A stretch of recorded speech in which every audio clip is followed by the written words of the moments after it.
રાજકોટના વિવિધ વિસ્તારોમાં અશાંત ધારાને લઈને પોલીસે તપાસ શરૂ કરી છે। અશાંત ધારા ભંગની ફરિયાદો મળતા પોલીસ એક્શનમાં આવી છે।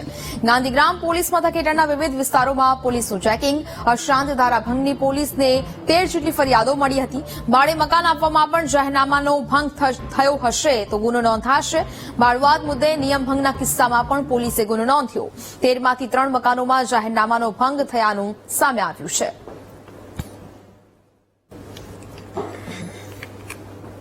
ગાંધીગ્રામ પોલીસ સ્ટેશન વિસ્તારના અલગ અલગ વિસ્તારો છે જ્યાંથી અશાંત ધારા વિસ્તાર જે છે એમાં અશાંત ધારા કાયદાનો ભંગ થતો હોય તેવી રજૂઆતો મળેલી હતી અને એ બાબતને ધ્યાનમાં રાખી ગાંધીગ્રામ પોલીસ સ્ટેશનની ટીમ બનાવવામાં આવી હતી। પીએસઆઈ અને એની સાથેના કર્મચારીઓ એ બધાએ મળી અને અશાંત ધારા વિસ્તાર છે એમાં જે ઘરની ફરિયાદો મળી હતી એવા ટોટલ 13 મકાનો ચેક કરવામાં આવેલા હતા અને એમાંથી જ્યાં જે લોકોએ જાહેરનામા ભંગનો કર્યો છે, પોલીસ કમિશનર સાહેબનું જાહેરનામું છે કે કોઈ પણ ભાડુઆતને ભાડે આપતા વખતે એની નોંધણી કરાવવાની થાય છે અને આ પોલીસ કમિશનર સાહેબના જાહેરનામાનો જેમણે ભંગ કર્યો છે એમના વિરુદ્ધમાં અમે ગુનો દાખલ કર્યો છે।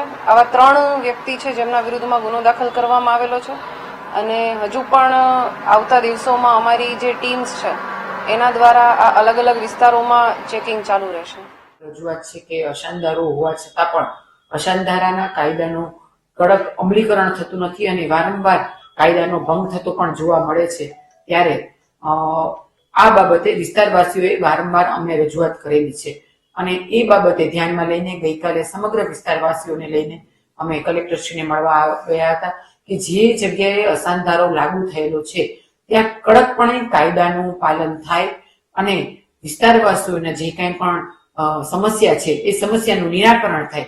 એ સંદર્ભે અમે કલેક્ટરશ્રીને મળવા ગયા હતા કે આ જગ્યાએ આ વિસ્તારમાં અશાંત ધારો લાગુ હોવા છતાં પણ એનું કડકપણે અમલીકરણ થતું નથી। એ બાબતે રજૂઆત કરવામાં આવી છે। 2022થી ઘણા બધા વિસ્તારમાં અશાંત ધારાને લીધે અશાંત ધારો નવો લાગુ કરવા બાબતે વિસ્તારવાસીઓની રજૂઆત કરવામાં આવી હતી।